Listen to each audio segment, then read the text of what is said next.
Hello everyone, I'm back with my next video. This is for the students of class 10 of English Communicative. This is a poem, The Frog and the Nightingale by Vikram Seth. It has been extracted from his anthology of poems, Beastly Tales. The main theme of this poem is the consequences of being driven by flattery. In The Frog and the Nightingale poem, the frog seems to be exploiting the nightingale just to earn fame, freedom, and money. So let's get started. So let's start with the summary of the poem. In this video, I'm covering the explanation of the whole poem, paragraph wise. There's a second video coming up after this, which is based on all the questions that can be asked, the smaller ones also, and competency based questions too. So let's start. In the Bengal bog, under a sumac tree, a frog sang. We can also say croaked because that is the sound of a frog in its unpleasant voice. All the creatures in the bog hated its harsh sound. They tried using different ways, requests, sticks, stones, insults, and complaints, but the frog could not be stopped. It was proud of its voice and sang with confidence. One night, when the sky was lit with the moonlight, a melodious nightingale sat on the sumac tree and sang beautifully. All the creatures were attracted towards the melodious voice. The frog was amazed, as it had never heard such a beautiful voice. All the creatures praised and cheered the bird and asked it to sing more. The nightingale had never received such praise, and so it got flattered. It sang continuously throughout the night. The next night, as the bird prepared to sing, the frog, who was jealous of it, interrupted it. It introduced itself as the owner of the tree on which the bird was sitting. It said that it was famous for its that the frog was famous for its deep manly voice, and also wrote occasionally for the bog trumpet. The frog told the nightingale that her song was not bad, but pointed out that it was too long and lacked force. The innocent bird felt that such a great musician had evaluated her singing talent. The frog scolded her for being proud that her song was her own original composition. He said that she had to get a formal training to become a perfect singer. The bird agreed hesitantly. The frog said that he would charge a fee. The frog forced the little delicate bird to sing in bad weather for long hours, which made her weak. Her voice lost its melody. After some rest, the nightingale's throat felt better, and it again started singing. As a huge crowd would gather to hear the melodious voice, the greedy frog started charging admission fee for the concert. It attracted a royal crowd of birds and animals from distant places who attended the concert in their fine dresses. The frog was happy that he was earning so much money, but at the same time was jealous of the nightingale's popularity. As the frog became greedy for more money, it would scold the poor bird, force it to practice more, and pointed out mistakes in its singing technique. All this took a toll on the little bird. As it became sad, overworked, and weak, its song lost its melody and became boring. The crowd started decreasing, which infuriated the frog. One day, as the bird tried to draw a deep breath to sing loud and strong, a vein in its burst and it died. Now the frog calls the nightingale stupid, nervous, and prone to be influenced by others. It says that it should have had confidence rather than being influenced by what the frog said. The frog says that it believes, and so now, once again, it is the unopposed singer in the bog. So let's start with the poem. On the left side, You see, the red portion is the poem and on the right side is the explanation. So let's start. Once upon a time, a frog croaked away in the Bingle Bog. Every night from dusk to dawn, he croaked on and on and on. Other creatures loathed his voice, but alas, he had no choice, and the crass cacophony blared out from the sumac tree at whose foot the frog each night minstrelled on till morning night. So let's see the explanation. The poet tells us the story of a frog who lived in the marshy land called Bingle Bog. The frog croaked all through the night from sunset till sunrise. It croaked non-stop, and to emphasize the continuity of his sound, the poet repeats the word on thrice. Here AWN is actually ON, that is on, but here to rhyme it with DAWN, dawn, the poet has used its poetic license and changed the spelling a little. The other creatures in the Bingle Bog, like rabbits, elephants, monkeys, birds, etc., disliked the harsh and unpleasant sound made by the frog. They could do nothing about it, and the rude and loud sound made by the frog could be heard as it croaked sitting at the foot of a tree called sumac. It croaked continuously throughout the night.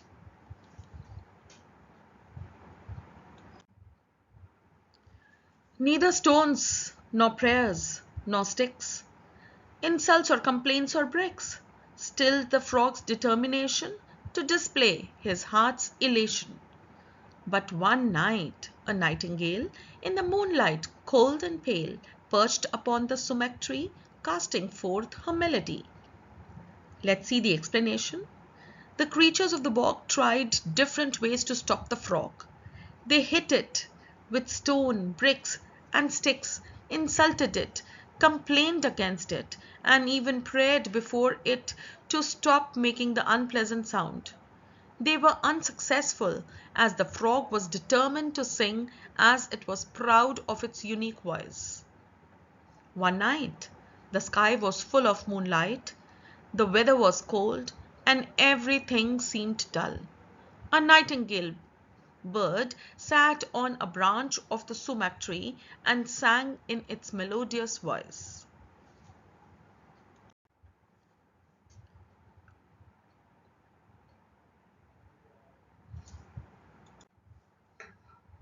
Dumbstruck sat the gaping frog, and whole admiring bog stared towards the sumac, rapt, and when she had ended, clapped.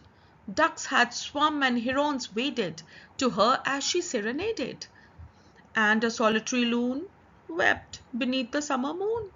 Toads and teals and tiddlers, captured by her voice, cheered on unraptured. Bravo, too divine, encore! So the nightingale sang once more. The explanation. The frog was shocked to hear the melodious voice of the nightingale. It was unable to speak. All the creatures of the Bingle Bog appreciated the song. They clapped and praised it. When the song ended, ducks and herons swam and came near the sumac tree to hear it as the nightingale sang beautifully.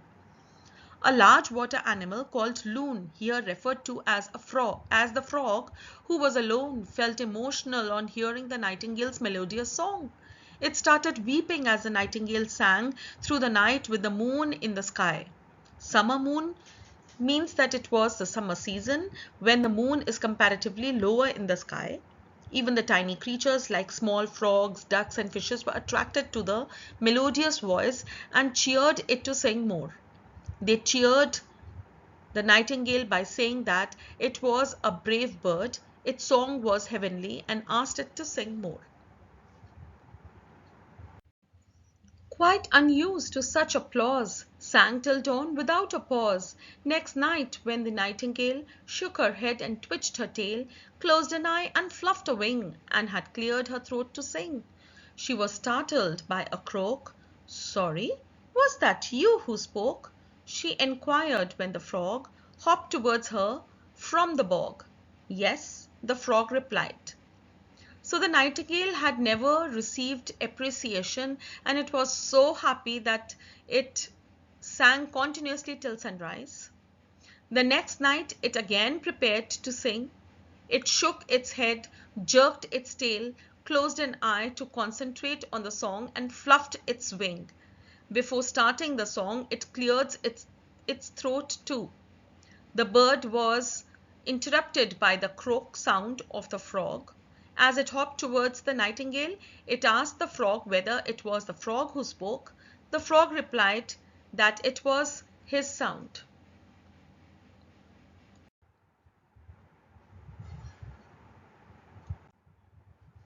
You see, I'm the frog who owns this tree. In this bog, I have long been known for my splendid baritone, and of course I wield my pen for bog trumpet now and then. Did you, did you like my song? Not too bad, but far too long. The technique was fine, of course, but it lacked a certain force.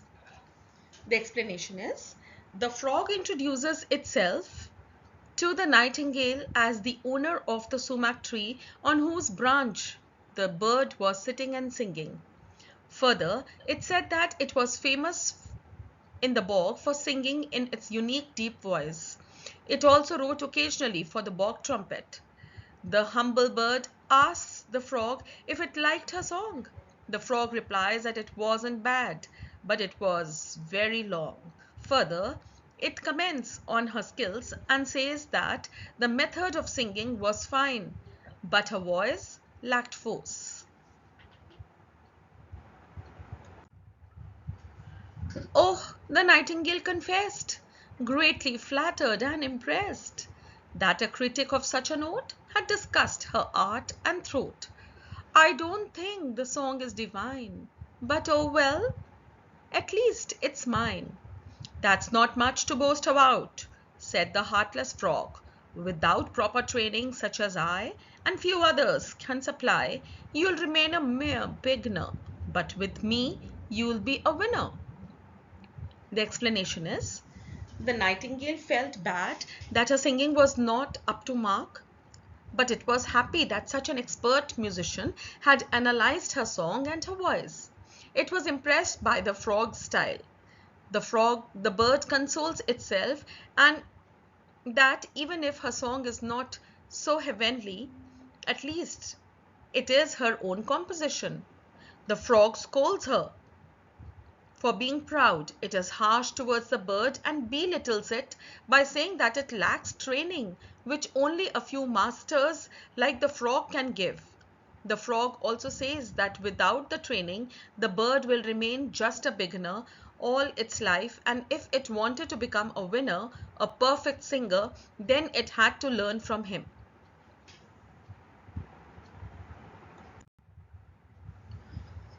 Dearest frog, the nightingale breathed, this is a fairy tale, and you are Mozart in disguise, come to earth before my eyes. Well, I charge a modest fee. Oh, but it won't hurt, you'll see. Now the nightingale impressed, flushed with confidence, and fired with both art and adoration, sang and was a huge sensation. The nightingale praises the frog and compares it to the most famous musician Mozart. It says that this is just like a fairy tale, a dream come true that such an accomplished singer is present before her. The frog tells the nightingale that it will teach her the skills but will charge a small fee. It assures her that the amount will be small and paying it will not be tough for the bird. The nightingale regains its confidence and takes inspiration from the frog's consent. It's full of talent and admiration for the frog. With this new-found confidence, it sang well. The bird's music became famous and creatures from far and off places were attracted to it. Animals for miles around flocked towards the magic sound, and the frog, with great precision, counted heads and charged admission. Though next morning it was raining, he began her vocal training. But I can't sing in this weather. Come, my dear, we'll sing together. Just put on your scarf and sash. Coo-ah, coo-ash, coo-ash. The explanation of this is, animals from far-off places came to hear the magical song of the nightingale. The frog organized concerts and charged an admission fee from all the creatures who came to hear the bird's song. But the next morning, after the concert, it was raining, and the bird did not want to sing. The frog insisted and commenced her training. Despite the nightingale's refusal to sing in the rainy weather, the frog forces it to sing. It also asks her to cover her head with a scarf to save herself from rain and to wear a sash given to her as she had joined his music class. Both sing a song, Kua Kuash Kuash. So the frog and the nightingale journeyed up and down the scale for 6 hours till she was shivering and her voice was hoarse and quivering. So they both continued singing for 6 hours. They sang different musical notes from high to low and vice versa. By the end of the class, the poor bird was trembling and her voice became rough and shaky due to singing in an unpleasant weather and for such a long time. Though subdued and sleep deprived, in the night her throat revived, and the sumac tree was bowed with a breathless titled crowd. Owl of Sandwich, Duck of Kent, Mallard and Milady Trent, Martin Cardinal Mephisto, and the Court of Monte Cristo. Ladies with tiaras glittering in the interval sat twittering, and the frog observed them glitter with a joy both sweet and bitter. So it so happened that the sumac tree on whose branch the nightingale sat and sang in its melodious voice was crowded, and it seemed that it had bent as a mark of respect to the royal gathering which had come to the concert.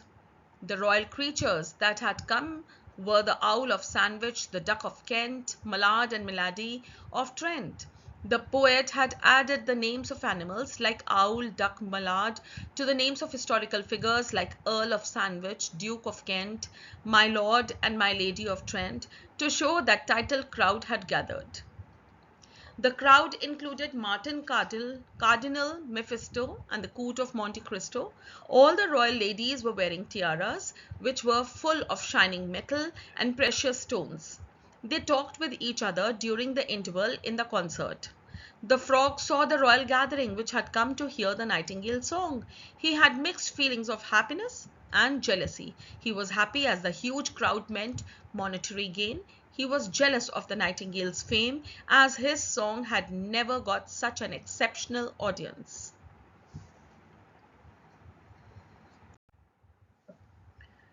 Every day the frog, who had sold her songs for silver, tried to scold her.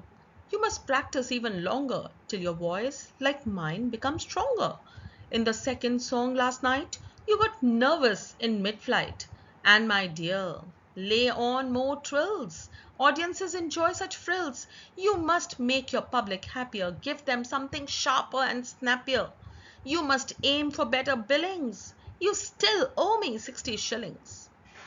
So then the frog orders the nightingale to use fancy notes in her song so that the audience enjoys it more and more creatures gather to hear her sing. The frog wants her to please the audience and use sharp notes, sing snappy songs which are liked by them. He wants her to aim at earning more and more money. He reminds her that she still owes him 60 shillings. He is referring to the fee that she must pay him for the music training. Day by day the nightingale grew more sorrowful and pale. Night on night her tired song zipped and trilled and bounced along till the birds and beasts grew tired at a voice so uninspired, and the ticket office gross crashed and she grew more morose, for her ears were now addicted to applause quite unrestricted, and to sing into the night all alone gave no delight. So then, with each passing day, the nightingale became sad and weak. With each passing day, the bird song reflected its tiredness and lack of interest. It sang quickly and would not enjoy singing. The songs were no longer melodious, and the creatures of the bog did not enjoy them any more. The bird's voice did not attract crowds any longer. There was no audience in the nightingale's concert. This made the bird sad, as now she had got used to praise from the audience. Now it no longer enjoyed alone all through the night. Now the frog puffed up with rage. "Brainless bird, you are on the stage. Use your wits and follow fashion. Puff your lungs out with your passion." Trembling, terrified to fail, blind with tears, the nightingale heard him out in silence, tried, puffed up, burst a vein, and died. So then, as the frog's earnings stopped, it got furious at the nightingale. It called it a brainless bird and scolded it. It said that it should realize the importance of performing on stage and should use its intelligence. It asked the bird to sing according to the choice of the audience and to follow the latest trends. It forced the bird to take very deep breaths and sing with lots of force and emotions. The nightingale was trembling with fear of the frog, as it had failed to perform well. It cried, and as its eyes were full of tears, it could not see even properly. It did not oppose the frog's words. It tried to take a deep breath but could not bear it. As a result, the nightingale died as one of the veins in its body burst.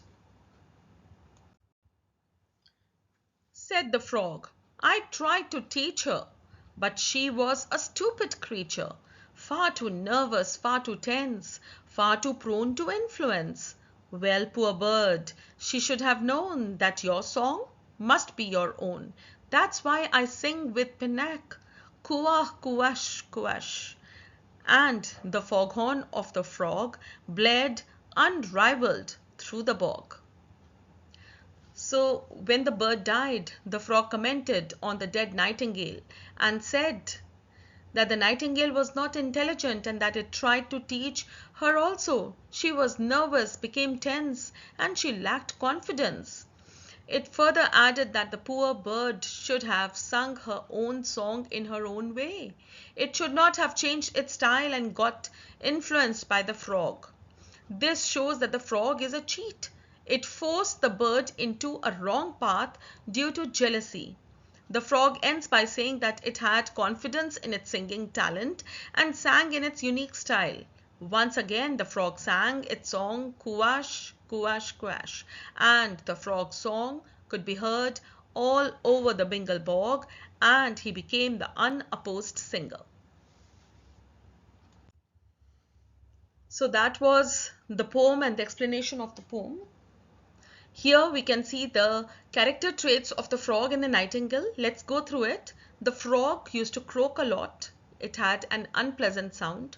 It was ugly to look at. It was egoistic. It did not like the nightingale being appreciated so much. It was very crafty. It planned out a way. He was a strategist, and he planned out a way to earn money and to exert the bird so much that it somehow made the bird die.